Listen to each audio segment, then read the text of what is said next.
Il y a quelque chose d'absolument étrange qui se passe quand on veut lancer un projet, prendre une décision importante ou passer à l'étape suivante. On réfléchit, on planifie, on sait exactement quoi faire. On se dit en quelque sorte qu'on va s'y mettre sérieusement. Ouais, et pourtant, on n'y va pas. Et là, en fait, qu'est-ce qui se passe? Il y a une idée qui s'installe avec ce fameux « j'ai peur ». Et très vite, eh bien, on commence à se raconter des histoires. On doute, on reporte, on se dit qu'on est peut-être pas encore assez prêt pour se lancer.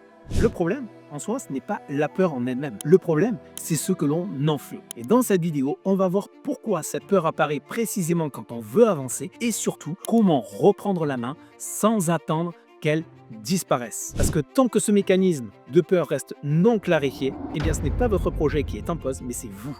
Ce qui est piégeux avec cette peur, c'est qu'elle ne se présente pas forcément comme un état de panique. Elle est beaucoup plus discrète que ça. En fait, elle prend souvent la forme de la réflexion. On se dit, qu'on analyse, qu'on est plus prudent, qu'on se prépare. Mais en réalité, tant qu'on n'agit pas, le cerveau, lui, n'a aucun repère réel. Alors il fait ce qu'il sait faire de mieux. Il imagine, il remplit le vide avec des scénarios, il anticipe les risques, il amplifie l'inconnu. Pas parce que la situation en soi est dangereuse, mais parce qu'elle est nouvelle. Et plus on reste immobile, plus la peur prend de la place.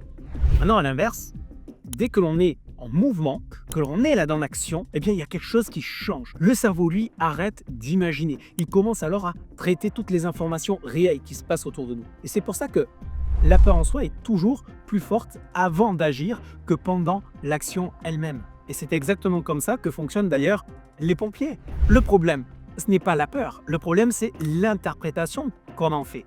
Quand un pompier, par exemple, entre dans un bâtiment en feu, qu'est-ce qui se passe? Il est comme tout le monde. Il ressent de la peur. Il ressent le stress, l'adrénaline, exactement comme tout le monde. Mais la différence, ce n'est pas qu'il est plus courageux que qui que ce soit, mais c'est qu'il ne laisse pas la peur décider. Il se pose une seule question. Est-ce que j'ai la compétence et la préparation nécessaires pour agir en totale sécurité? La réponse est oui, et alors il y va. La peur en soi n'est pas un ordre, mais c'est une information pour nous maintenir en vie, notamment. Parce que ça, c'est le rôle principal de notre cerveau reptilien depuis la nuit des temps. Et il y a l'amygdale cérébrale qui, justement, nous met également en garde directement derrière. Et dans votre quotidien professionnel, sachez que c'est exactement la même mécanique. On va prendre un exemple vraiment concret. On va prendre un personnage fictif, on va appeler ce personnage Thomas, par exemple. Imaginez que Thomas lance son activité de consulting. Thomas a sa liste de 20 prospects devant lui, d'accord?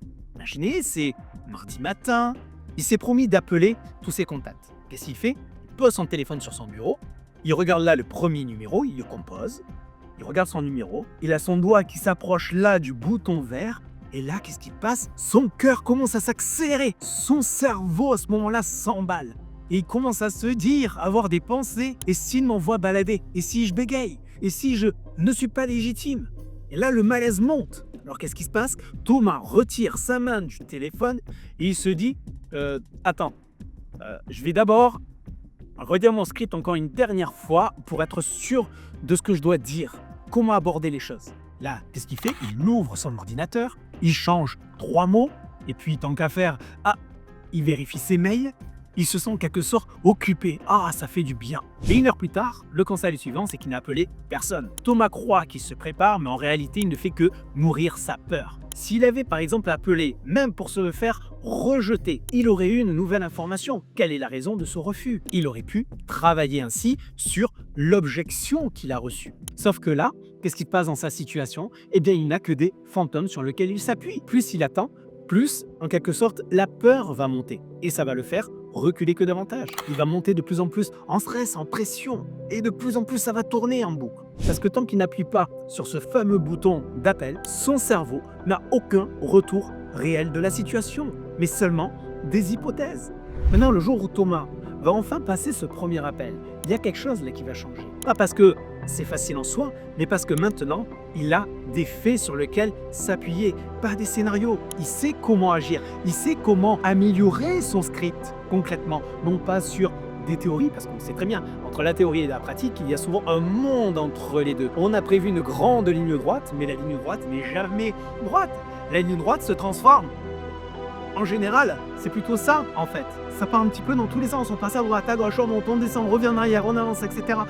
ça n'arrête pas de bouger. Et pendant ce temps-là, eh bien, on s'adapte, on continue, et on améliore, et on améliore, et on améliore. Et quand on passe massivement à l'action, le fait que l'on s'améliore dans l'action avec la réalité terrain, on progresse beaucoup plus vite que ceux qui vont couper le cheveu en 36 à cause de la peur pendant ce temps-là, et qui vont réfléchir à mille et une situations qui sera toujours de toute façon, dans plus de 90% des cas, complètement à côté de la réalité de ceux qui vont rencontrer sur le terrain. C'est exactement là que tout se joue. C'est pour cela que je voulais vous donner ces quelques éléments, les amis. Alors, concrètement, qu'est-ce qu'on fait maintenant quand la peur est là? Pas pour la supprimer, pas pour la combattre, non, pas ça. Mais plutôt, je dirais, pour arrêter de la laisser décider. Eh bien, il y a un modèle très simple que vous pouvez utiliser, quel que soit le contexte. J'ai appelé ce modèle le modèle CIA. C'est facile à se rappeler. Dans le modèle CIA, le C correspond à conscience. Pourquoi? Parce que la première étape, c'est de reprendre conscience de ce qui se passe réellement. On va se poser des questions. Par exemple, à quoi est-ce que je pense? Qu'est-ce que je ressens? Où est-ce que ça se manifeste là dans mon corps? Est-ce que cette pression, cette peur, c'est où? C'est là, c'est au niveau du cœur, au niveau de la poitrine, dans le ventre? Comment je le ressens? Est-ce que c'est dans les autres membres? Comment je le ressens? Et très souvent, on se rend compte d'une chose en faisant cela, c'est qu'on est en train d'imaginer et pas de vivre une réalité. Et rien que cette prise de conscience, les amis, fait déjà baisser la pression intérieure, je vous assure. Ensuite, dans le CIA, il y a après le C, donc on a le I de l'intention. Ça, c'est la deuxième étape. La question à se poser, c'est quelle est l'intention réelle ici? Est-ce que c'est réussir parfaitement? Est-ce que c'est convaincre? Est-ce que c'est obtenir un résultat immédiat? Ou bien simplement d'avancer? Dans 90% des cas, l'intention n'est pas de réussir. Elle est de juste faire un pas. Et quand l'intention redevient simple, à ce moment-là, la peur perd encore un peu de terrain. Et c'est ce qui nous amène naturellement au A de CIA, qui est l'action minimale. La troisième étape, c'est l'action. Ce n'est pas une grande action en soi que je vous dis de faire. Ce n'est pas un plan complet. Par exemple, celui qui veut gravir une montagne, et on parle de l'Everest, il ne va pas se dire, je suis en bas directement, et il y a le sommet, je vais faire un bond jusqu'en haut. Pas du tout, c'est impossible. Pour commencer, on va faire les premiers pas.